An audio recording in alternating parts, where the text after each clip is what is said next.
Alhamdulillahirabbil alamin alladzi ja'alana minal muwahhidin. Asyhadu an la ilaha illallah, asyhadu anna Muhammadan abduhu wa rasuluh. Allahumma shalli wa sallim wa barik ala sayyidina Muhammad wa ala alihi wa ashabihi ajma'in. Suaranya jelas enggak, Bu? Bener jelas ya? Kayaknya agak tinggi ke atas tuh. Materi kita tentang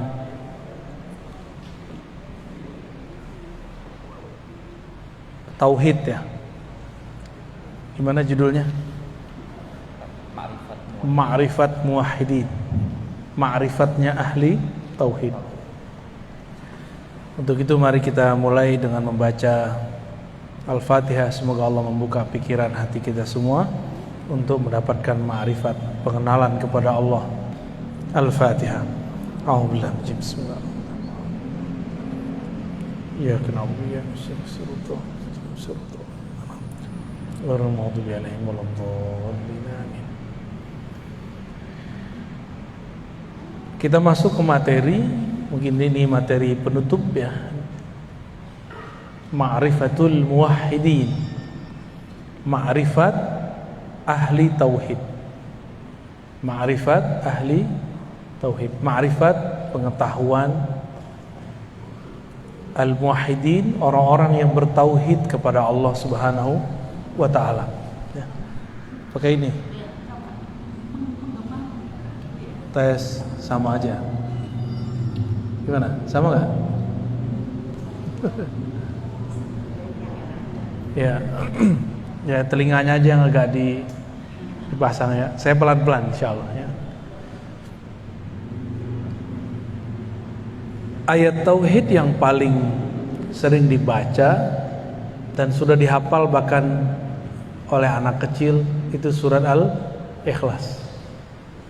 Qul huwallahu ahad. Itu dalil pertama kita. Katakanlah dialah Allah ahad. Ahad itu Esa. Esa masih bahasa Sanskerta. Mungkin kita turunkan ke bahasa kita. Tunggal, masih bahasa sana juga. Turunin lagi, satu. Tapi satu dengan tunggal itu ada sedikit perbedaan. Kalau satu masih ada duanya. Tapi kalau tunggal nggak ada nomor duanya. Tunggal nggak bisa dibagi dua. Esa, tunggal itu sama. Tidak bisa dibagi dua. Kalau satu bisa 1,5. Bener? Kalau satu itu 2 kurang 1, 1. 3 kurang 2, 1. Tapi kalau tunggal nggak begitu. Itu beda secara bahasa ya. Selama ini kita sering mendengar kata tunggal, Esa. Barangkali kita menyamakannya dengan kata satu. Makanya Allah membedakan namanya Ahad dengan Wahid. Ada Wahid nggak bahasa Asmaul Husnanya? Ada nggak? Wahid artinya yang maha pertama. Kalau ahad yang maha tunggal, yang maha esa. Maka Pancasila nomor pertama, ketuhanan yang maha esa, yang memenuhi syarat cuma umat Islam. Ada yang agak mendekati Yahudi, tapi Yahudi kan bukan agama resmi. Ada yang sedikit mendekati, yaitu Nasrani yang Unitarian, yang menyembah satu Tuhan. Ada lagi yang mendekati, yaitu Hindu murni. Hindu mereka mengatakan bahwa Sang Hyang Widi itu yang Maha Esa. Kita kan sering dengar ada apa dewanya tuh, Dewa Wisnu, Dewa Siwa, yaitu Allah juga. Kalau kita nyebutnya apa? Dewa Siwa itu nama lain daripada Sang Hyang Widi, namun dengan sifatnya yang sangat tegas. Ini dimatiin aja. Mana pergi?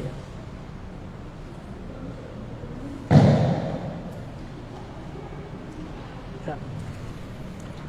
Jadi saya ngobrol dengan teman-teman yang Hindu Bali ya. Saya nggak tahu kalau Hindu yang di apa namanya India sana, saya nggak ngerti. Ya. Jadi Wisnu, Siwa itu adalah nama lain daripada Sang Hyang Widi itu. Rahman Rahim itu beda dengan Allah atau sama? Rahman Rahim sama, cuma nama aja yang beda. Namun kemudian barangkali di kalangan awam mereka, jadi ada pendeta-pendeta awamnya memvisualkan Wisnu, Siwa itu sosok yang berbeda dengan Sang Hyang Widi, ya. Baik. Di dalam Al-Qur'an ada banyak macam bertauhid. Ada mulai dari tauhidnya orang-orang munafik, orang-orang kafir, ya. Ini tauhid level paling bawah. Sebenarnya nggak disebut tauhid, ya. Kita sebut saja tauhidul munafikin, tauhidnya orang munafik. Tauhid orang munafik ini lain di mulut, lain di hati. Inilah yang disebut dalam surah Al-Baqarah, yukhadi'una Allah walladzina amanu. Mereka hendak menipu Allah dan orang-orang yang beriman. Lidahnya bilang la ilaha illallah, kalbunya tidak. Ini tauhid apa namanya? Tauhid munafikin. Yang kedua, ada tauhid muqallidin, tauhid orang yang taklid. Apa arti taklid? Ikut tanpa tahu dalilnya, itu namanya taklid. Apa kata kiai deh gitu, apa kata ustad. Tauhid muqallidin ini, kalau dia dapat guru yang benar-benar, kalau dia dapat guru yang nggak benar, ya salam. Dapat ustadz pengajian mengajarin Allah berada di atas aras, ya sudah, dia ikut begitu. Akhirnya terjebak membayang-bayangkan Allah. Dulu di Masjid An-Nasr ada yang ngajarin begitu, ya. Malah ibu-ibu ditanya, di mana Allah? Katanya dalam mengaji. Dibacain hadis sama dia, fis sama, di langit. Padahal ini hadis bertentangan dengan hadis yang lebih sahih, Sahih Bukhari. Itu hadis riwayat Imam Muslim. Riwayat siapa? Imam Muslim ini kualitas hadisnya di bawah Imam Bukhari. Jika ada riwayat yang sahih menyalahi yang lebih sahih, maka disebut dengan syaz. Hadisnya ganjil. Dalam Sahih Bukhari, bab mengenai Isra Mi'raj, Nabi ketika naik ke langit, langit pertama, kedua, ketiga, keempat, kelima, ketujuh, tidak bertemu Allah. Bertemunya siapa? Para nabi. Sedangkan hadis ini mengatakan fis sama. Di manakah Allah wahai budak? Si budak mengatakan Tuhan Allah di langit. Berarti keliru dia. Riwayatnya keliru. Kenapa? Waktu Nabi di langit pertama ketemunya Nabi Adam, kedua, terus sampai ke langit ketujuh ketemu Nabi Ibrahim alaihissalam. Ini Sahih Bukhari, yang ini Sahih Muslim. Lebih tinggi mana? Sahih Bukhari. Maka kita menggunakan Sahih Bukhari sebagai panduan, ya. Oleh karena itu, Imam Nawawi yang punya otoritas menjelaskan hadis di mana Allah dijawab oleh perempuan di langit, itu mengatakan bahwa kata di langit di situ bukan berarti di atas, tapi menunjukkan dia mengingkari Tuhan-Tuhan di bumi. Berhala maksudnya. Yang diakui cuma Allah Subhanahu wa ta'ala. Baik. Ini tauhid apa yang tadi? Yang kedua, Tauhid muqallidin. Tauhidnya orang-orang yang taklid. Apa arti taklid? Ikut tanpa mengetahui dalil atau hujjah.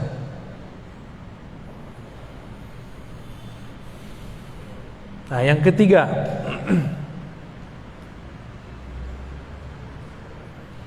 yang ketiga ini dalil uqala atau ulul absar.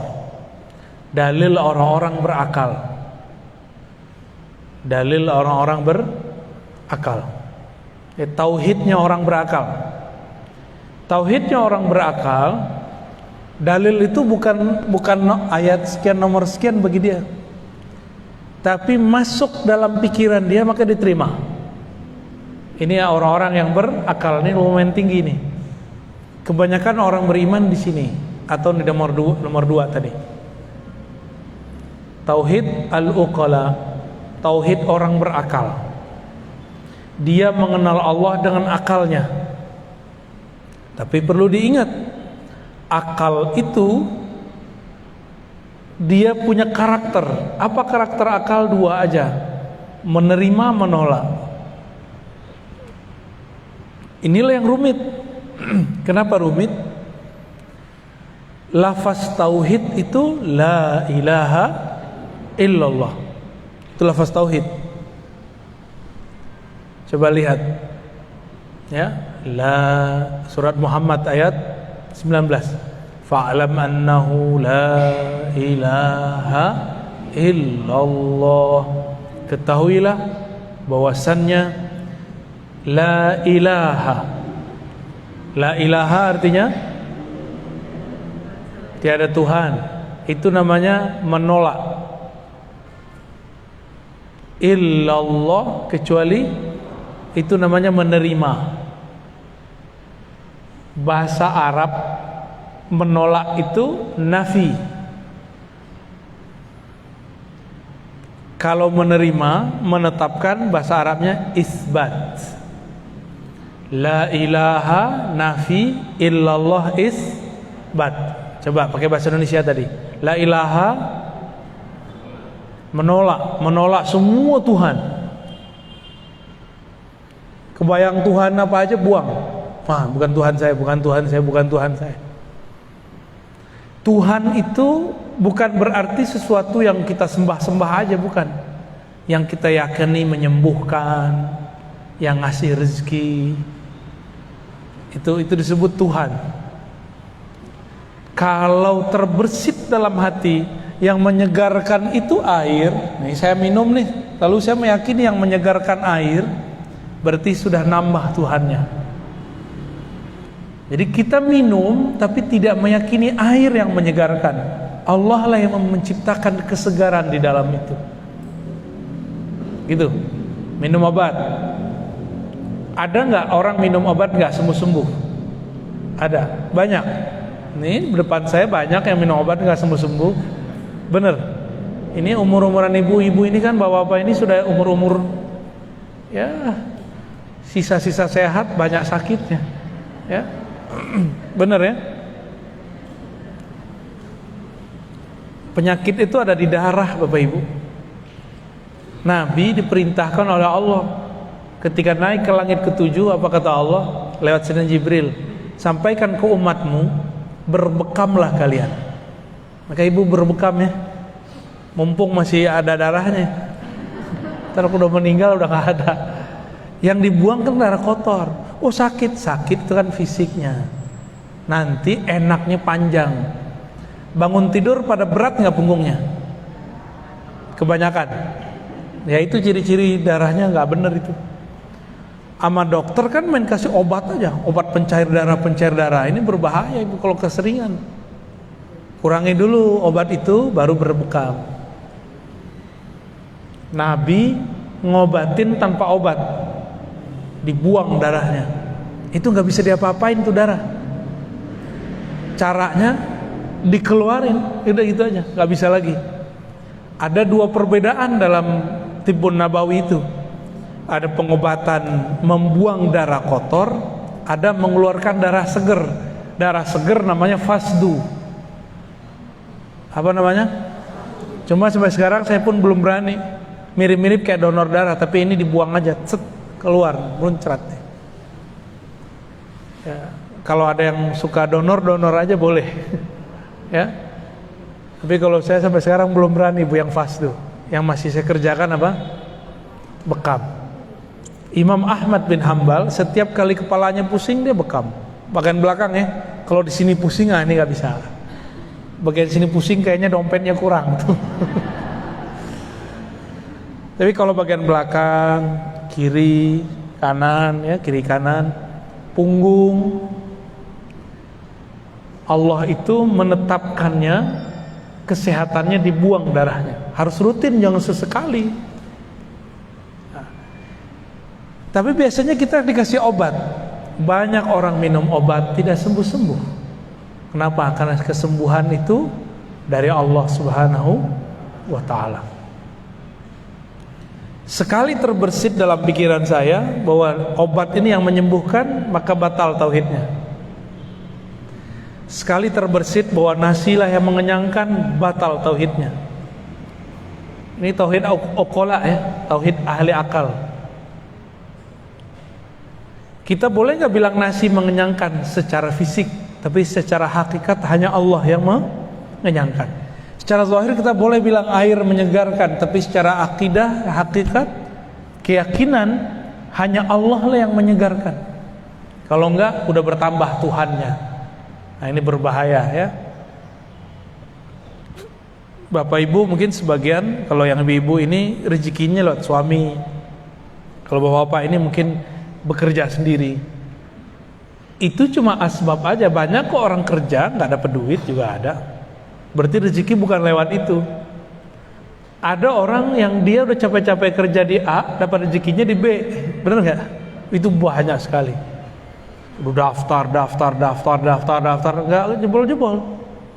Tahu-tahu jadinya dia mandiri. Ya. Ini tauhid uqala, tauhid orang berakal. Dia pakai akal deh.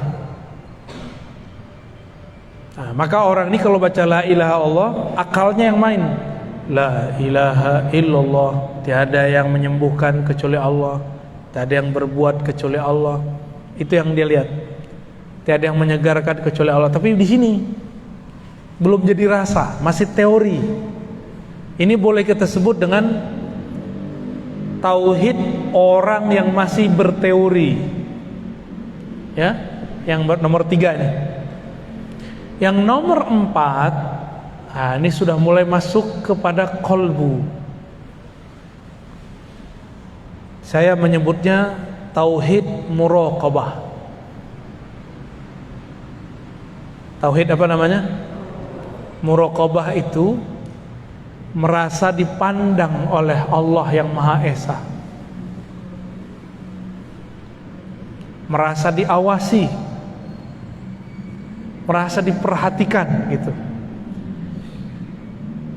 Ini gimana caranya mencapai itu? Yang merasakan dipandang, diawasi itu bukan akal, tapi kolbu.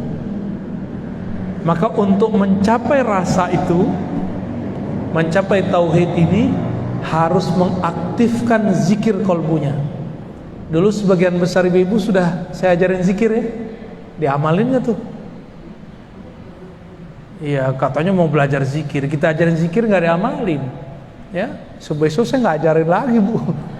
Mahal itu Bu zikirnya, saya dapatnya kemana-mana itu, bertahun-tahun saya ngamalin itu. Zikir kolbu, udah dikasih tekniknya, udah dikasih ini cara ngamalinnya, udah kita kasih fasilitas, nggak mau ngamalin juga, ya sudah, nggak akan pernah naik sampai kepada makom yang ke-4. Nah, nanti tanya sama Bunda Tina ya, ini kayak gimana zikir yang mana sih? Itu pasti nanya tuh, pada bengong. Dulu mewek-mewek dari zikir. Juga ada tuh di masjid Syuhada belakang, yang ke arah mana tuh? Ya, ceger ya, ceger ya bener. Itu saya ajarin juga tuh, nggak tahu masih ingat tuh mereka tuh. Pada nangis-nangis, mewek-mewek, tapi ya nggak tahu lah. Zikir itu yang bagus bukan banyak belajarnya, tapi banyak ngamalinnya. Jadi kolbu itu bahasa Arabnya sesuatu yang berubah-ubah, sesuatu yang elastis. Kalau kolbu sudah kaku, udah gak ada rasa, udah gak bisa diajak nangis, udah gak bisa tersentuh, berarti kolbunya, apa kata orang, tubuhnya udah baal gimana? Kalau bahasa Arabnya qaswatul qalb summa qasat qulubuhum, lalu hati mereka menjadi kesat, menjadi kasar, menjadi kaku. Tapi tenang Bapak Ibu, Allah itu maha menghidupkan, ya, Allah maha menghidupkan. Yang dihidupkan Allah tidak hanya tumbuhan, yang dihidupkan Allah juga kolbu yang mati. Yang penting ada usaha untuk mau belajar zikir kolbu, ya. Next, Ibu pakai mic sendiri ya, mic sendiri terus bawa. Ini pakai itu nggak? Udah ada, tapi kok masih bengang ya?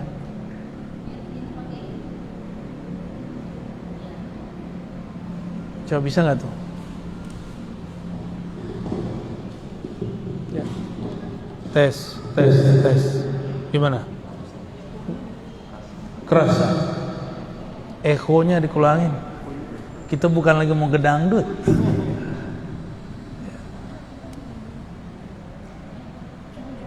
Ya, tes.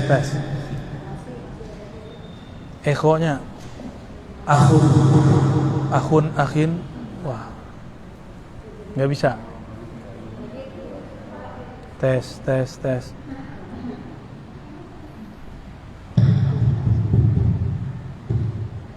Bismillah. Ya, oke, baik. Lebih jelas ya. Ya, biar sayanya juga nggak terlalu banyak ngeluarin suara, energinya capek juga. Baik. Jadi tauhid yang keempat ini gimana tauhidnya? Tauhid muraqabah. Tauhid muraqabah di mana tempatnya? Kolbu. Kolbu itu apa yang dia rasakan? Dipandang, diawasi, diperhatikan. Ya. Lalu apa yang dibaca? Yang dibaca sama, la ilaha illallah. Tapi pemahaman yang akan ditambah. Apa pemahaman waktu baca la ilaha illallahnya? Pemahaman yang dibaca waktu itu adalah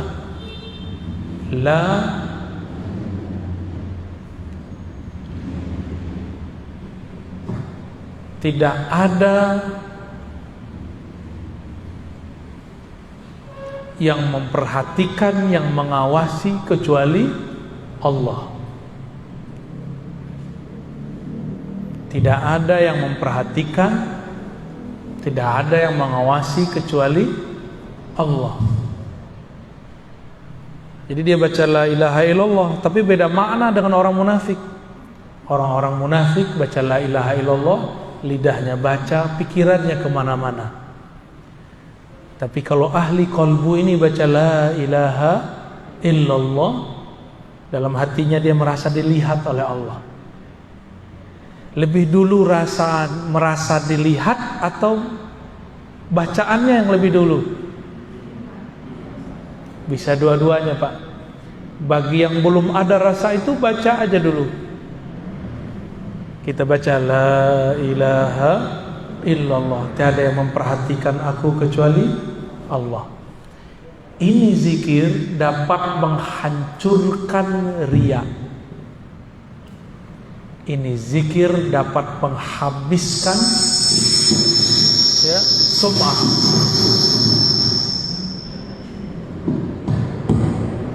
Ada angin puting beliung. Jadi kalau orang-orang yang punya penyakit di kolbunya, penyakit riya. Apa itu penyakit riya? Ya. Riya itu artinya merasa dipandang beramal, merasa dilihat beramal, ya, itu riya. Saya sudah sering bedakan antara riya dengan sombong. Sombong itu merasa diri kita sesuatu, itu sombong. Kalau riya merasa amal kita sesuatu. Yang bangun masjid ini nih, itu diintai terus sama setan. Setan ingin menggoda dia, menyinggung dia, membuat dia sakit hati, sampai dia kemudian ngomong, kalau enggak karena saya masjid ini enggak jadi, gitu. Itu yang lagi diintai-intai sama setan. Kalau ibu-ibu pengajian, itu setan ngomong gini, kalau bukan saya yang urus, ini majelis enggak jalan.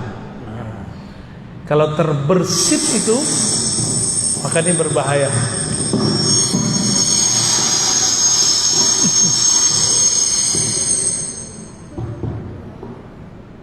Waduh, ada angin puting beliung berkali-kali nih. Baik.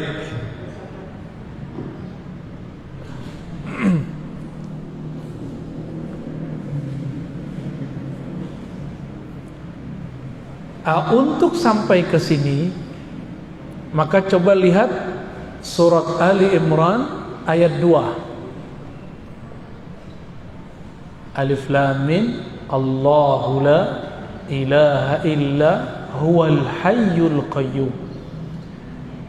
Allah tiada yang berhak disembah kecuali Dia. Udah, insyaallah udah bagus, Bu. Udah bagus ya. Masih jelas kan? Udah beres, Bu. Coba perhatikan surat Ali Imran ayat 2. Allahu la ilaha illa hu. Ya, habis itu huwal hayyul qayyum, ya. Allah dulu, baru la ilaha illa hu.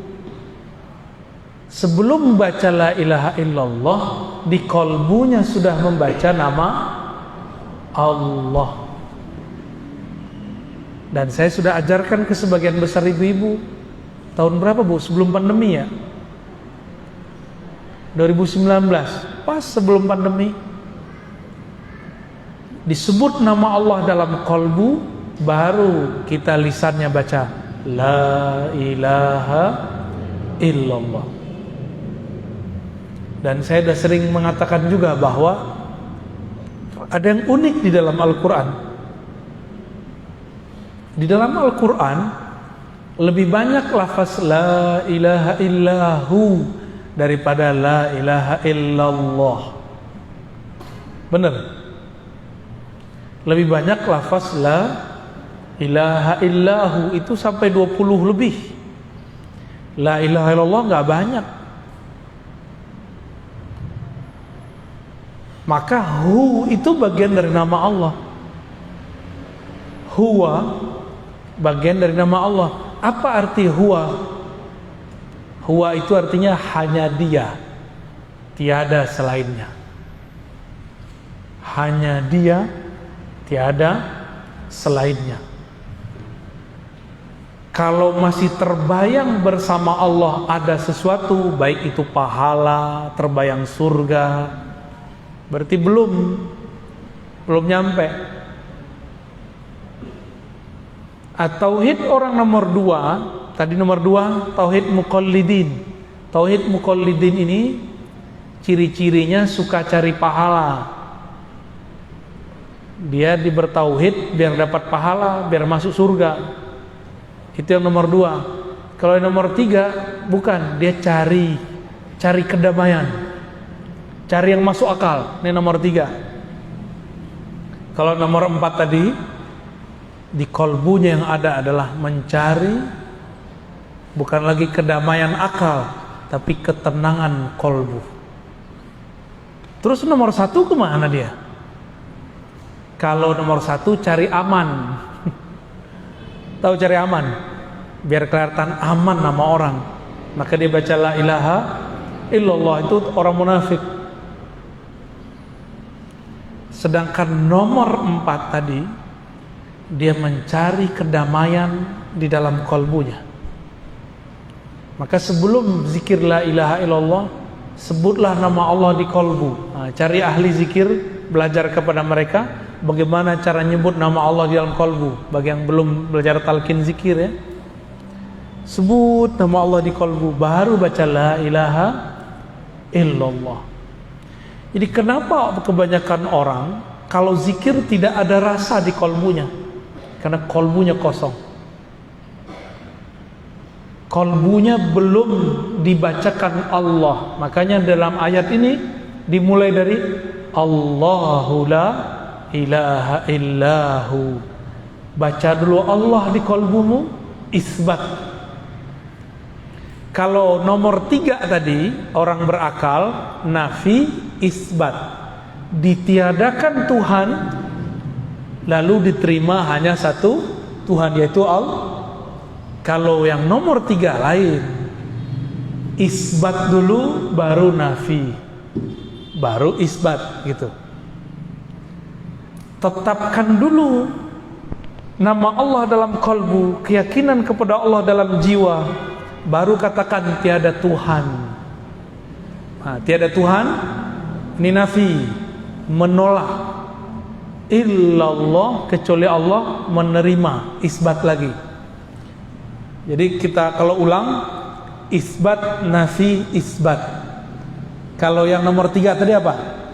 Nafi, isbat. Pakai bahasa Indonesia. Nomor 3 tadi menolak, lalu menerima atau menetapkan. Kalau nomor 4 menerima, lalu tolak semua Tuhan, lalu kuatkan lagi, terima, hanya ada satu Tuhan, Allah Subhanahu wa ta'ala. Ustadz, Buya, Kiai, Syekh, kata orang, masa nyebut Tuhan? Kan gak boleh nyebut Tuhan. Saya mau tanya, mana dalil yang melarang menyebut kata Tuhan? Ada gak? Jangan ikut-ikutan. Kita sudah ngaji tauhid dari kemarin-kemarin, bahwa kata Tuhan itu terjemahan dari 2 lafaz, Rabb dan Ilah. Namun karena bahasa kita ini punya kelemahan, Rabbun, Rabbul Alamin, itu berarti Tuhan yang bersifat mencipta, sedangkan Ilah berarti Tuhan yang bersifat disembah. Tuhan juga. Jadi boleh nggak diterjemah? Ya mesti diterjemahkan. Bapak Ibu bukan orang Arab. Mukanya mungkin sebagian ada yang Arab, tapi Arab maklum. Ya, aja ngomong bahasa Arab bikin bingung. Gak usah sok-sokan Arabisasi. Terjemah aja. Kalau Arab, Arab aja. Kalau bahasa Arab, ayo ya kita jabanin. Tapi kan pusing nanti kalau menjelasin pakai bahasa Arab. Udah dijelasin pakai bahasa Indonesia aja pusing. Bener gak? Ini maksudnya apa sih? Nafi, isbat. Isbat, nafi, isbat. Itu kan pusing kan? Ya. Itu baru beberapa istilah kita pakai. Ya. Jadi bolehkah menyebut kata Tuhan? Boleh. Oh, Tuhan itu pimpinan para dewa. Mana kamusnya ngomong begitu? Ngomong pakai kamus. Jangan-jangan dia asal-asal sebut ya. Kalau bahasa Indonesia kamusnya KBBI, bukan Ustadz kamusnya. Itu namanya cocok logi. Kamus cocok logi. Enggak begitu cara kita beragama, berbahasa. Bahasa ikutin bahasanya, ya. Orang Nasrani, orang Yahudi nyebut Allah, kalau dia orang Arab Allah juga. Nyebut ilah sama ilah juga. Rob ya Rob juga. Kan itu bahasa Arab. Kalau orang kita ya dipermudah lah. Jangan diterjemah gini, tiada ilah selain Allah. Kalau anak alay diganti, ya elah. Kan jadi repot nanti. Jadi terjemah aja ya. Jadi bagaimana caranya? Ketika membaca la ilaha illallah, di kolbu sudah membaca nama Allah. Maka ayat ini dalil sebenarnya. Surat Ali Imran ayat 2. Sebenarnya ada yang lebih jelas dan kita sudah hafal semua. Ayat kursi. Ayat kursi depannya apa? Allahu la ilaha illahu. Dia Allah, dialah Allah, tiada yang berhak disembah, Tuhan yang berhak disembah kecuali Dia. Nah, kalau ibu-ibu masih ingat tuh, bapak-bapak mungkin nggak semua pernah ikut zikir dengan saya. Di kolbunya baca nama Allah, lalu baca la ilaha illallah dengan teknik yang pernah kita ajarkan. Itu kolbunya langsung bergetar, cash kontan, ya. Tapi udah lupa ya, selamat lupa ya. Ini di kolbu. Saya ulangi, metodenya gimana? Isbat, nafi, isbat. Terjemahannya apa? Tetapkan nama Allah di kolbu, lalu tolak semua Tuhan, lalu ulangi menetapkan nama Allah. Allahu la ilaha illahu, ya. Gitu. Ada metode yang mirip dalam 3 ayat terakhir surah Al-Hasyr. Al-Hasyr ayat 22. Depannya huwallahul ladzi la ilaha illahu. Ini digabung, huwa sama Allah. Huwallahul ladzi la ilaha illahu. Berarti huwa dan Allahnya digabung. Itu sebabnya ulama-ulama, guru-guru kami dulu itu ada yang mentalkinkan dipecah itu kalimat. Huwallah sendiri, la ilaha illahu sendiri, hu sendiri, Allah Allah sendiri. Maka saya dulu waktu kecil saya belajar zikir hu Allah, itu ada zikirnya, ya. Hu Allah, ya. Dipecah lagi, hu sendiri, Allah sendiri, hu dia. Dipecah lagi, Allah. Kami dulu belajar itu satu-satu. Satu huwanya sendiri, Allahnya sendiri. Nanti ada lagi zikir ahad sendiri lagi, ahad. Kul huwallahu ahad. Ada lagi zikir as-samad, ya samad. Ada semua teknik itu. Cuma sayang, teknik-teknik ini sekarang dibid'ahkan oleh orang yang nggak mengerti. Padahal dulu sahabat-sahabat Nabi mereka ngambil teknik itu dari Rasulullah Sallallahu Alaihi Wasallam. Sayyidina Bilal waktu disiksa oleh tuannya, maka dia zikir ahad. Karena itu zikir harian dia. Kalau kita ingatnya kekasih ya, mana manggilnya gimana? Mas gitu ya. Mas. Ya, meninggal baca nama emasnya ya. Kalau yang laki-laki nyebut nama perempuannya. Sebut nama Allah. Itu yang paling ini. Huwa itu ada filosofinya. Huwa itu adalah nama membebaskan pikiran dari selain Allah. Itu rahasia dari kata hu. Huwa Allah. Hu itu membebaskan pikiran dari selain Allah. Jadi orang-orang yang penakut itu zikirnya hu Allah. Misalnya takut ada kuntilanak, gondrowo, baca aja itu di situ. Bersih tar tempat tuh. Otak dia juga bersih dari horor. Di mana-mana ada makhluk selain kita. Enggak hewan, enggak malaikat, enggak jin, ada. Satu jengkal di kita Bapak Ibu, ini udah ada malaikat.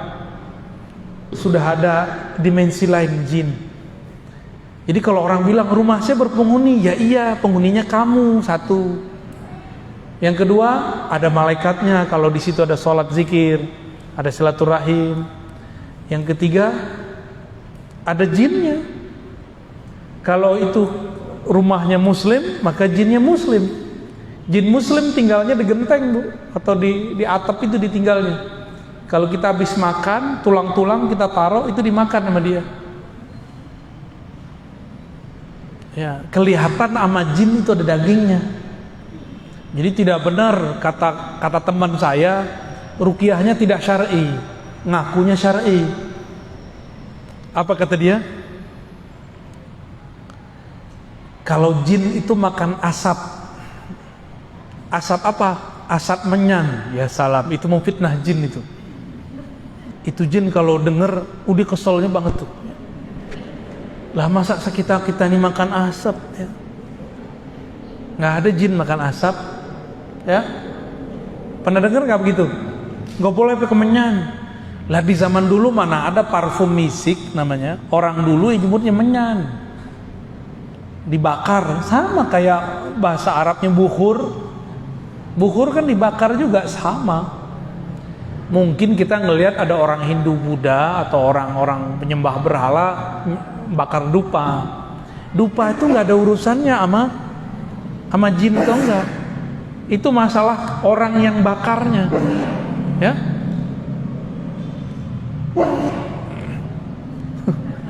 Udah bersin nih, kurang tidur bu.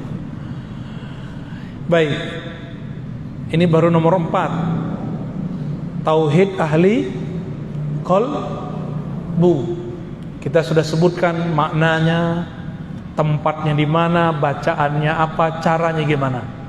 Tinggal ketemu mursyidnya aja ya. Tauhid qalbu ini adalah tangga ihsan paling bawah.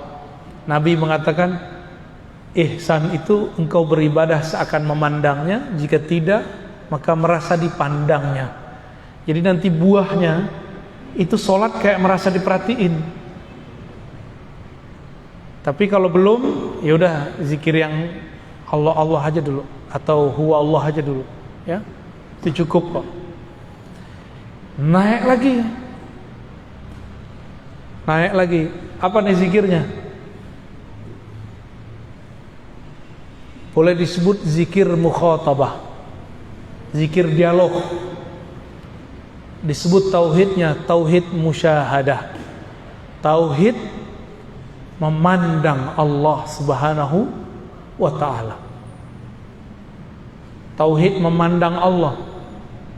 Allah bisa dipandang nggak sama ini? Bisa dipandang dengan mata nggak Allah? Dengan akal? Enggak juga. Dengan kolbu? Enggak juga. Maka tidak ada namanya kolbu memandang Allah, itu enggak ada.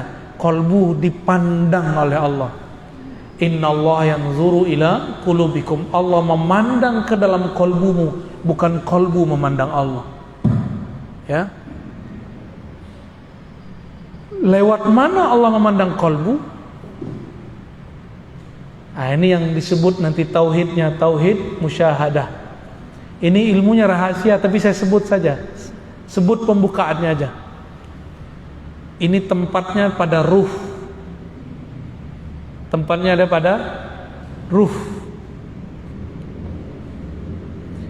Masih ingat ada ayat surat Zariyat, wa fi anfusikum afala tubsirun. Di dalam dirimu apakah engkau tidak memandang? Tauhid qalbu tadi yang nomor 4, dia merasa dipandang. Lewat mana dia dipandang? Lewat ruh. Ruh itulah yang memandang dia. Maka dia merasa diperhatikan. Ruh ini siapa yang memandangnya? Itulah Allah yang meniupkan ruh. Kita ini di dalam diri ini ada unsur selain tubuh ini. Saya sudah buat kajian ini berjilid-jilid, ya, dan berulang-ulang. Surat Shad ayat 72, surat Al-Hijr ayat 27, surat Sajadah ayat 7 sampai 9. Intinya sama. Allah mengatakan, aku ciptakan tubuh jasad manusia dari tanah. Setelah tubuh jasadnya sempurna, maka aku tiupkan rohku. Maka Allah membedakan antara mencipta dengan meniupkan. Tubuh kita ini dicipta, tapi ruh kita ditiup. Bagaimana cara Allah meniup? Allah yang maha tahu. Ruh yang ditiupkan itulah yang dapat izin memandangnya. Karena ruh itu adalah tiupan dari Dia juga. Hanya Dialah yang bisa memandangnya. Maka Allah pinjamkan kepada ruh itu kembali cara memandang Allah. Nah, jika ruh kita memandang Allah disebut dengan tauhid rububiyah. Ini beda dengan rububiyah kelompok sebelah ya. Beda Bapak Ibu. Tauhid apa namanya? Jika ruh kita memandang kepada Allah disebut tauhid apa? Rububiyah. Apa artinya? Memandang peran Allah dalam keragaman alam semesta. Apa tauhid rububiyah? Memandang peran, tambahin, memandang peran keesaan Allah dalam keragaman alam semesta. Ngerti nggak maksud itu? Allah itu esa. Ibu lihat ada pohon, ada kita, ada langit, ada bumi. Dalam memandang itu semua, kita punya keyakinan bahwa semua ini diciptakan dengan kunnya Allah. Nah, maka ini tauhidnya, lafaznya ada pada kun fayakun. Ya, apa lafaz tauhidnya? Kun fayakun. Kalau diurai jadi la ilaha illallah, la ilaha illallah apa maknanya? La qudrata wa la iradata illallah. Itu cara ngurainya. Tiada kudrat, tiada iradat, tiada kuasa, tiada kehendak, kecuali semuanya adalah kehendak dan kuasa Allah Subhanahu wa ta'ala. Ini nama tauhidnya apa?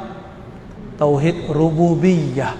Jadi bagi kita tauhid rububiyah ini bukan sesuatu yang berbeda dengan uluhiyah dipisah-pisah terus bertentangan, enggak. Rububiyah ini satu paket dengan uluhiyah. Ini cuma beda makom. Oleh kelompok sebelah beda. Bagi mereka tauhid rububiyah itu tauhidnya orang musyrik. Tauhid selain kelompok mereka. Bahkan disamakan tauhid musyrik, tauhid filosof, tauhid ahli kalam, tauhid kelompok yang berbeda dengan dia. Kelompok Asy'ariyah disebut cuma sampai rububiyah, Sufi cuma sampai disebut dengan rububiyah. Ini gak adil. Jadi kelompok sebelah nyebut rububiyah itu gak adil.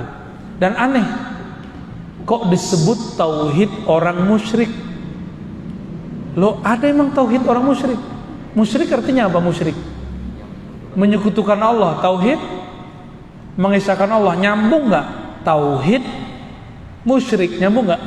Gak nyambung ya. Jadi tauhid rububiyah versi kita berbeda definisi dengan tauhid rububiyah versi kelompok yang menganggap kita ini sesat. Kita sih nggak anggap mereka sesat, cuma anggap kita berbeda. Udah ya, kita beda bro gitu ya. Anda sesatkan kami, urusan Anda, tapi kami tidak ada urusan dengan itu. Urusan kami tauhid rububiyah, mengesahkan Allah dalam perannya mengatur alam semesta. Tubuh kita ini banyak unsur enggak? Ada unsur air, ada unsur api, ada unsur tanah, ada unsur udara. Oleh orang Cina ditambahin unsur logam. Ya, tapi bagi kita logam itu bagian dari tanah. 4 unsur.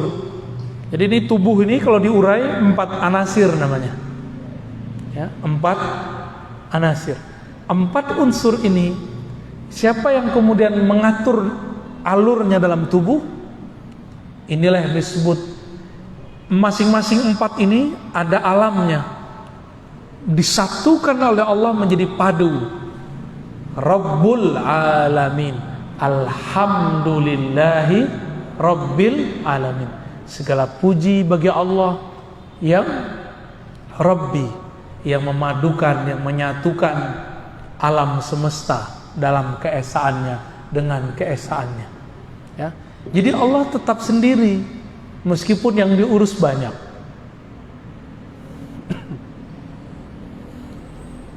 Itu tauhid apa tadi? Tauhid rububiyah. Maka orang ini dia memandang apa aja di situ dia melihat peran Allah. Itu.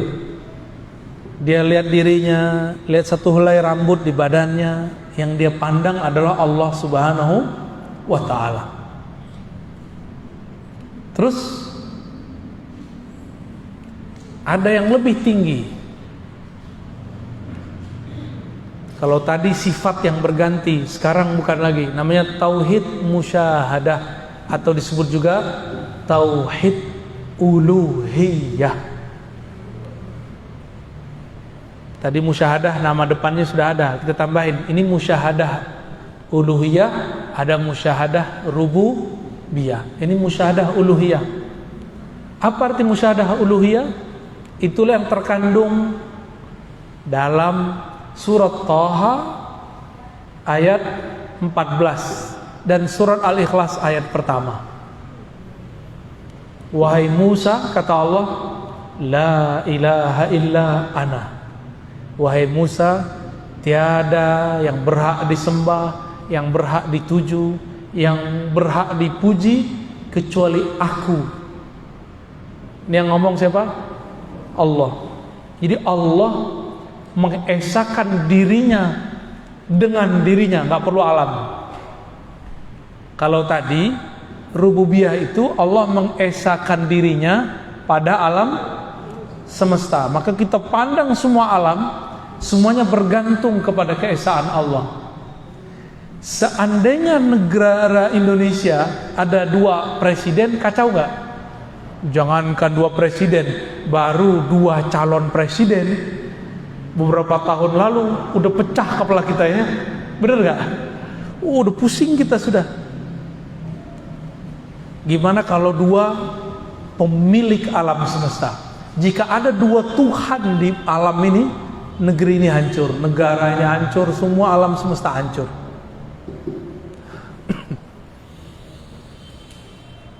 Tauhid musyahadah uluhiyah ini, Allah memandang keesaannya di dalam dirinya, di dalam zatnya. Dan ini rahasia di dalam rahasia. Saya tidak boleh menjelaskan kecuali sampai di situ saja. Ya. Inilah yang disebut dengan ihsan, level tertinggi. Engkau sholat seakan memandang Allah Subhanahu wa ta'ala. Jadi itu bukan dengan kolbu, itu dengan ruh. Nah, ini beberapa guru, kiai, mursyid itu keliru. Dia sebut memandang Allah dengan kolbu. Itu salah fatal. Kolbu itu masih ada ruangnya, masih ada tempatnya, masih ada arahnya. Allah tidaklah berarah. Dialah yang menciptakan arah. Tidak beruang, karena Allah lah yang menciptakan semua ruang. Ruh itulah. Apa istilahnya tadi? Tauhid ulu. Apa artinya? Allah mengesahkan dirinya di dalam dirinya. Gak ada alam. Ini yang disebut ahadiyah. Kul huwallahu ahad. Allah itu ahad. Jadi ahad artinya belum ada alam, belum ada arasy, belum ada langit, belum ada kursi, belum ada budak perempuan yang nanya di mana Allah, belum ada. Ya. Allah dulu sendiri, sekarang masih sendiri nggak? Masih sendiri. Kalau Allah bilang Allah bersama alam, musyrik. Allah tidak pernah bersekutu keberadaannya, berserikat keberadaannya dengan alam. Maka ayat yang menyebutkan wa huwa ma'akum ainama kuntum, dia bersamamu dimanapun kamu berada, bukan berarti bersama berdua. Saya mau tanya, masih kelihatan nggak bulan cahayanya kalau matahari terbit? Masih kelihatan nggak? Kita ini kegelapan, Allah itu cahaya. Masih ada nggak kegelapan kalau cahaya terbit? Allahu nurus samawati wal ard. Allah lah cahaya langit dan bumi. Kita ini langit bumi yang gelap. Allah cahayanya. Masih ada nggak kegelapannya? Udah nggak ada lagi. Ya. Maka tidak bisa digandengkan antara gelap dan cahaya. kita ini gelap, Allah terbit dengan nurnya, hilanglah kita. Apa maksudnya? Jika Allah memperkenalkan dirinya kepada hamba, maka habislah hamba.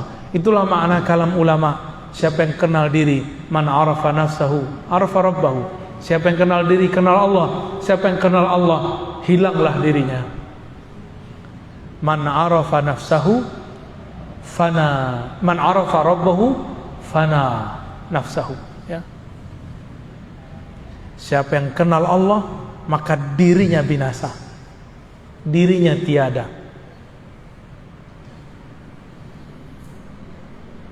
Nah, Nabi Musa waktu beliau meminta bertemu Allah, masih ingat ceritanya? Itu Allah hanya menunjukkan satu percikan cahayanya.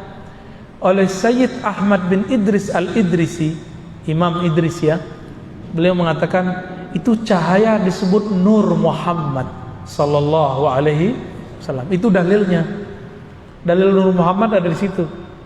Jadi yang diperlihatkan Allah kepada bukit, kepada gunung, lalu gunungnya hancur, itu cahaya Nabi Muhammad sallallahu alaihi wasallam. Kok bisa cahaya Nabi menghancurkan gunung? Masih ingat nggak ada ayat tadi surah Al-Hasyr ayat 22, sekarang ayat 21. Lau anzalna hadzal qur'ana ala jabalin la ra'aitahu khashi'an mutasaddi'a. Seandainya Quran ini diturunkan ke bukit, ke gunung, gunung hancur, binasa, tertunduk, khashi'an mutasaddi'a. Nabi itu ditanya sama Aisyah, apakah akhlak Nabi? Apa jawaban Sayyidah Aisyah? Akhlaknya adalah Al-Quran. Al-Quran cahayanya cahaya Nabi. Nyambung? Nyambung nggak? Belum nyambung ya? Saya ulangi ya. Nabi Musa nggak sanggup melihat cahaya. Cahaya itu diperlihatkan ke gunung hancur. Tadi Sayyid Ahmad bin Idris al-Idrisi bilang cahaya itu namanya cahaya Nur Muhammad. Sayyidah Aisyah ditanya, Nabi Muhammad itu akhlaknya apa? Al-Quran. Maka cahaya Nabi ditunjukkan ke bukit, hancur bukit. Karena kalau cahaya Al-Quran itu diturunkan kepada bukit, pegunungan, gunung hancur. Itulah rahasianya kenapa waktu Nabi naik ke atas gunung Uhud bergoyang. Goyang Uhud yang kita lihat, mungkin sebagian besar sudah pernah ke gunung Uhud, ya, benar. Itu gunung yang sangat tegar, perkasa itu, ketika Nabi naik ke atasnya, dia bergetar. Karena Nabi itu adalah hakikatnya Al-Quran. Hakikatul Al-Quran, akhlaknya Quran, nur korbunya nur Quran. Yang dulu nurnya beliau jika diperlihatkan ke bukit hancur, berarti gunung Uhud ini gunung terkuat di alam semesta, di bumi. Maka ulama kita menyimpulkan beberapa kalam Nabi tentang bukit Uhud, gunung Uhud, bahwa gunung Uhud ini ketika nanti kiamat terjadi, gunung Uhud masih Allah pertahankan. Karena satu-satunya gunung yang bisa bertahan ketika ada Nur Muhammad ada, itu cuma gunung Uhud. Jangankan Nur Muhammad, tubuh Nabi Muhammad ada di atasnya, gunungnya tidak hancur. Maka apa pelajaran di sini? Pelajarannya adalah jika ingin kita mati, tubuh kita nggak hancur, maka leburkanlah cinta kita, baik kolbunya ataupun pikirannya ataupun jasadnya kepada Nabi Muhammad sallallahu alaihi wasallam. Kalau sudah lebur cinta fisiknya kepada fisik Nabi Muhammad, udah lebur akalnya dalam akal Nabi Muhammad, kolbunya dalam kolbu Nabi Muhammad, maka nanti jasad kita Allah tahan, nggak akan hancur. Inilah rahasia kenapa jasad tidak hancur di dalam kubur. Jadi nggak mesti orang hafiz Quran, ya, orang yang di kolbunya ada nur Nabi Muhammad, itu Allah tahan itu bumi, nggak akan merusak ya. Innallaha harrama 'alal ardi an ta'kula ajsadal anbiya. Allah mengharamkan bumi untuk merusak tubuh para nabi. Kita tambahkan dan pewaris para nabi. Ya, yang di dalam dirinya ada nur itu. Oke, barangkali itu tauhid, ma'rifat al-muwahhidin, ma'rifatnya ahli tauhid yang bisa kita pakai. Minimal sampai di level 2. Tapi saya tidak menyarankan minimal sampai level 3. Ahlul akal minimal, ya. Baru kemudian Allah akan bimbing ke level ke-4 sampai level ke-5. Barangkali itu yang dapat kita sampaikan. Mau tanya jawab? Oke, baik, silakan.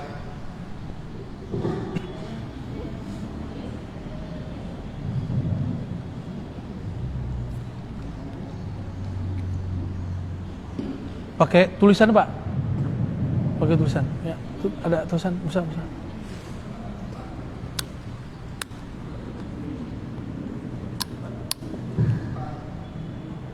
Ya, pakai tulis saja, Pak.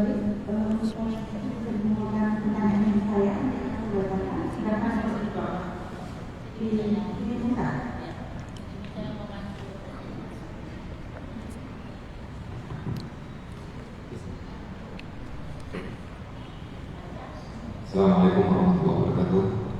Alhamdulillah wassalatu wassalamu ala rasulillah. Terima kasih banyak kepada guru kita Buya Dr. Ar-Razi Hashim yang sudah memberikan penjelasan tentang makrifat al-muwahhidin, makrifatnya orang-orang yang bertauhid. Sekarang kita masuk ke sesi tanya jawab.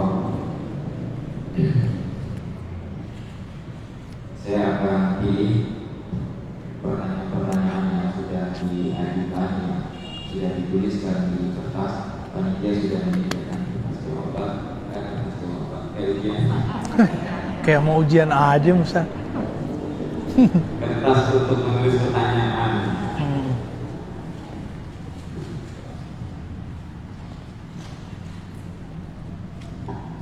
Ya. Pertama mungkin ini yang sederhana dulu, yang meskipun sederhana ini kayak penderitaan banyak orang. Bagaimana caranya memulihkan kembali kolbu yang sudah kotor? Memulihkan kolbu. Mungkin maksudnya dengan memulihkan kolbu yang kotor itu tahapan untuk meningkatkan. Baik. Cara memulihkan kolbu itu mudah, ya. Jika dia kotor, cukup diistighfarkan. Tapi sebutkan apa masalahnya. Ya Allah, ampuni kami, ampuni kolbuku karena habis melihat yang gak benar, habis emosi, habis marah-marah. Sebutin. Baru kemudian selesai kita sebutkan semua kesalahan kita tutup. Ataupun dari yang tidak kami sadari, gitu ya. Dari kesalahan yang kami ketahui ataupun yang tidak kami ketahui, yang kami sadari ataupun yang tidak kami sadari, gitu. Lalu yang kedua, ini masuk ke hadis Nabi. Nabi mengatakan jaddidu imanakum biqauli jaddidu imanakum, perbaharui imanmu, hadis Imam Ahmad. Lalu sahabat bertanya, bagaimana caranya wahai Rasulullah? Nabi mengatakan, aksiru min qauli la ilaha illallah, perbanyak lafaz la ilaha illallah. Maka dari tadi saya selalu menyebutkan caranya pakai la ilaha illallah, nggak ada lebih. Cuma itu caranya, tangganya cuma itu kepada Allah. Seorang munafik pun aman dari status yang berbahaya itu karena lafaz la ilaha illallah, ya. Bedanya kalau la ilaha illallah untuk menyegarkan kolbu, matanya dipejam, ya, pikirannya diistirahatkan, lidah membaca dimulai dengan kolbu dulu yang baca. Itu cara menyegarkan kolbu, ya. Barangkali itu. Baik, pertanyaan berikutnya untuk mendapatkan merasa keesaan Allah Subhanahu wa taala bila melihat kita Allah tidak mudah. Lalu bagaimana cara agar rasa itu ada? Gak usah ngelihat ke gunung, ke pohon, kejauhan, lihat ke kita aja, ya. Bapak Ibu ini, saya sering nanya loh di luar, dan pertanyaan ini sering dilupakan. Itu satu helai rambut yang ada di tangan, di kepala, kita yang numbuhin atau Allah? Allah. Sudah dapat tauhid udah. Ini yang sudah ubanan nih, bisa nahan nggak keluarnya uban? Bisa nggak Pak? Nggak bisa. Yang jerawatan, bisa nahan nggak keluar jerawat? Nggak bisa. Di situ aja kita sudah kalah dan kita mengatakan, oh, satu helai rambut pun bukan aku yang berkuasa, tapi Allah lah yang berkuasa. Sudah masuk ke tauhid itu, ya. Saya juga sering nanya, Bapak Ibu punya kuku manjang nggak? Manjang, bener. Kukunya manjang nggak? Tiap minggu potong. Giginya manjang nggak? Tuh siapa yang nyuruh berhenti gigi kita? Ya Allah, kita aja nggak bisa nguasain gigi coba. Untung gigi kita nggak kayak kuku. Kalau nggak dia maju terus, manjang terus. Tiap kali mau pengajian ngikir dulu. Jadi tubuh ini bukan kita yang berkuasa, yang berkuasa Allah Subhanahu wa ta'ala. Itu udah masuk tuh tauhid. Jadi nggak usah ke gunung, ke Bogor, kelamaan kena macet dulu, ya. Yang gampang deh, ambil biji jagung, ambil biji cabai, aduk-aduk, ntar salah tumbuh nggak? Salah nggak tumbuhnya? Nggak bakal. Yang biji cabai pasti tumbuhnya cabai, yang biji jagung pasti tumbuh jagung, nggak ketuker. Kalau kurang percaya lagi, yang mirip itu kan padinya, padi ketan sama padi beras, aduk aja tuh mirip. Ntar tumbuhnya beda nggak? Tetap beda. Begitu Allah nggak pernah salah dalam mencipta, maka Allah nggak akan pernah mengirim rezeki baik namanya rezeki jodoh, rezeki uang, rezeki sehat, ya. Jadi Bapak Ibu ini jodohnya nggak akan ketuker. Saya pengennya sama dia, kok dia yang dapat dia? Itu nggak benar begitu, ya. Kita tidak akan pernah ketuker jodohnya, nggak akan pernah. Walaupun suami istri, rezekinya nggak akan pernah ketuker juga. Rezeki istri ya untuk istri, suami untuk suami, anak ya untuk anak, nggak akan pernah ketuker. Kalau suami istri aja nggak bisa ketuker, gimana sama tetangga? Biar gimana dengan teman kerja? Nggak akan ada namanya rezeki ketuker. Kalau begitu muncul nggak sifat iri? Kalau sudah paham begini, kalau sudah paham bahwa rezeki tidak pernah ketukar, muncul gak iri? Gak bakal ada iri. Orang iri dengki karena dia tidak kenal kepada Allah Subhanahu wa ta'ala, ya. Gak akan pernah ketukar. Tidur itu rezeki loh. Tidurnya Bapak Ibu gak akan saya ambil. Makanya orang-orang kalau udah ngantuknya datang, mau di depannya ada bom gak bangun-bangun dia. Oke, lanjut.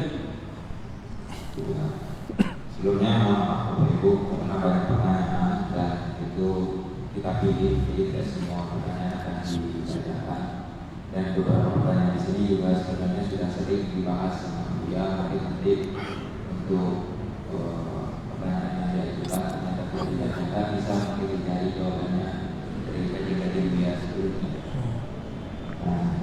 sini pertanyaan berikutnya ya, terkait dengan tauhid musyahadah tadi. Di mana tauhid musyahadah tadi ada dua macam, musyahadah rububiyah dan musyahadah uluhiyah. Di sini penanya mungkin kelihatan masih bingung tentang musyahadah uluhiyah. Ketika Allah bermusyahadah dengan dirinya pada dirinya, lalu peran manusia ada di mana? Udah nggak ada manusia, ya. Kullu man 'alaiha fan, ya. Semua yang ada akan binasa. Jadi binasakan dulu, matikan dulu diri kita sebelum mati, baru tahu tuh rasa itu. Jadi kalau akalnya masih kritis, kolbunya masih mencari-cari, belum nggak akan dapat rasa itu. Ya, itu rasa dikasih sama Allah. Jadi yang nomor terakhir musyahadah uluhiyah dan rububiyah itu anugerah dari Allah. Tapi anugerahnya kalau ketemu Nabi Muhammad atau ketemu wali al-ghaus namanya. Wali pangkatnya paling tinggi. Karena ini makomnya beliau, makomnya Nabi dan pewaris-pewaris beliau itu. Kalau nggak ketemu mereka nggak akan pernah dapat. Paling cuma dikasih wirid-wirid aja sama guru, sama kiai. Malam nih sekian, gitu aja paling. Nggak akan dapat lebih.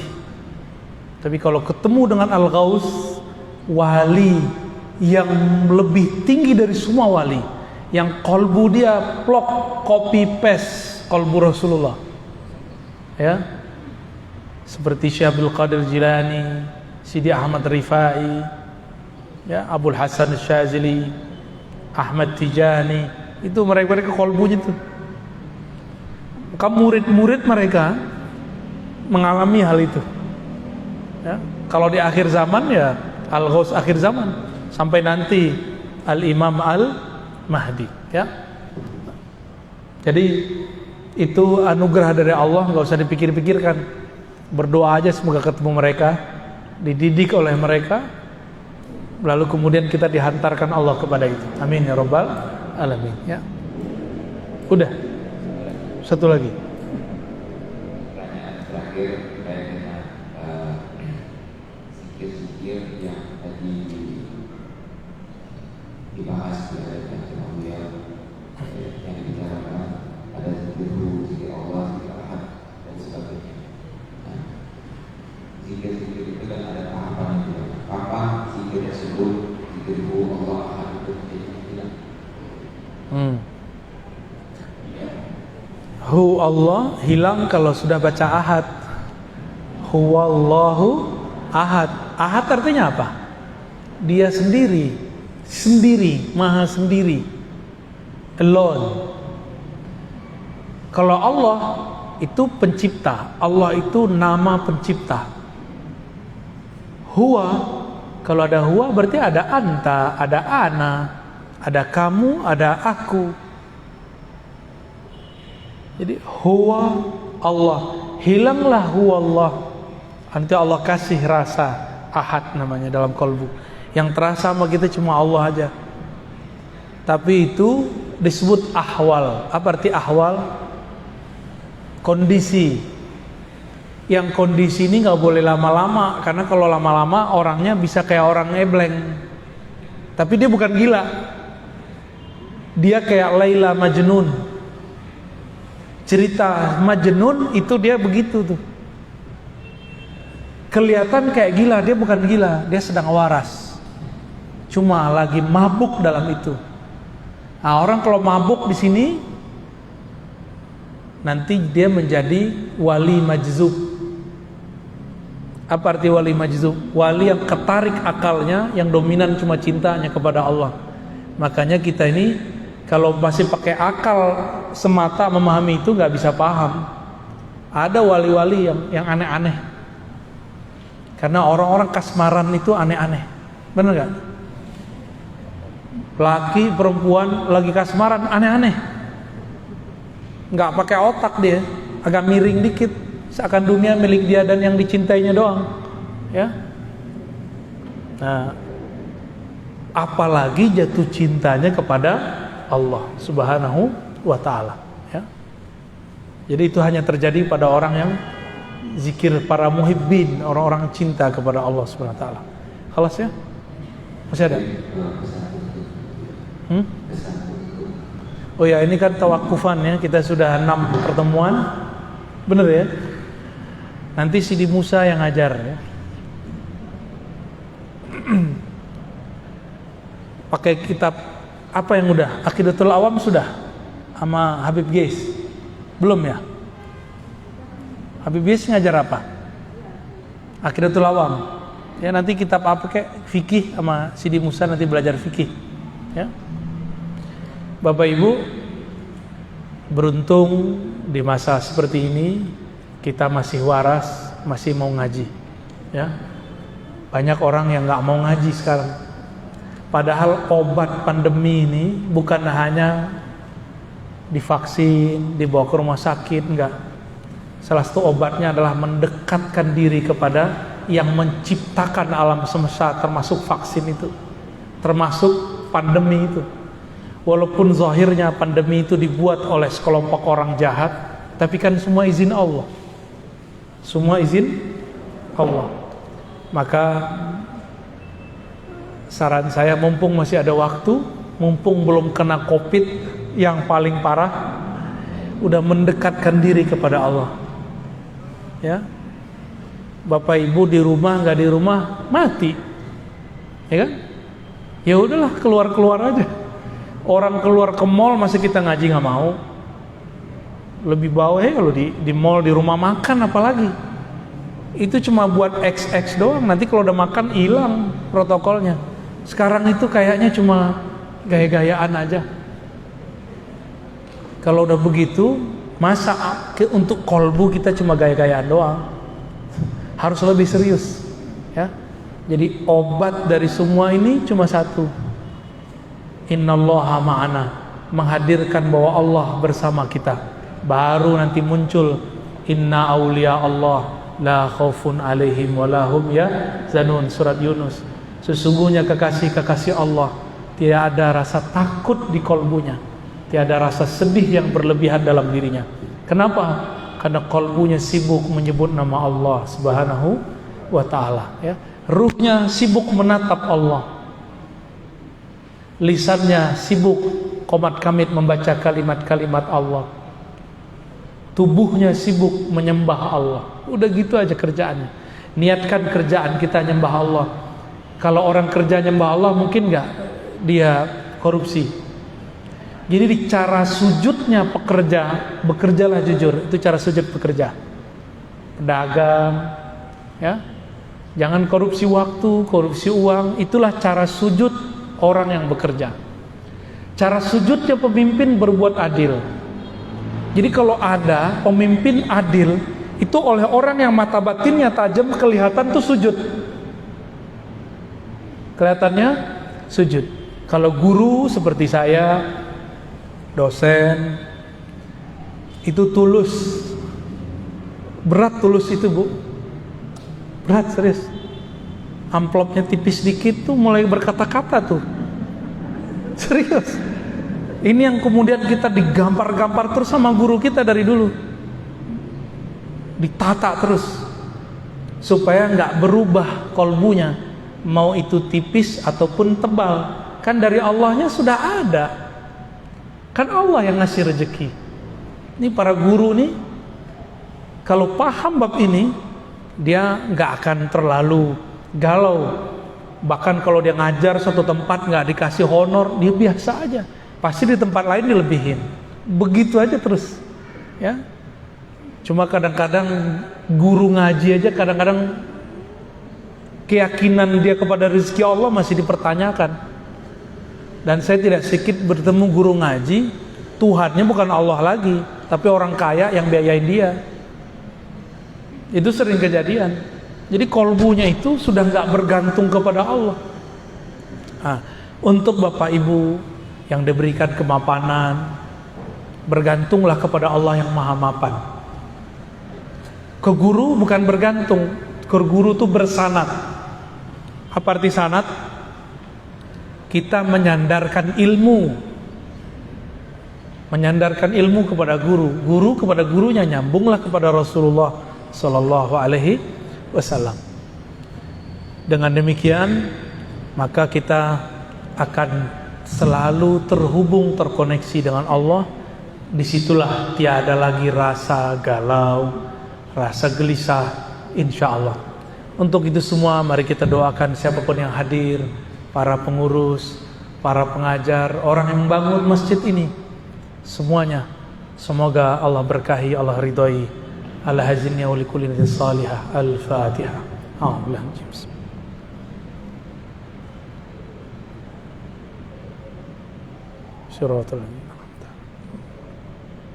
Alhamdulillah Rabbil Alamin. Baik Bapak Ibu, mohon izin ya, mohon pamit. Assalamualaikum warahmatullahi wabarakatuh.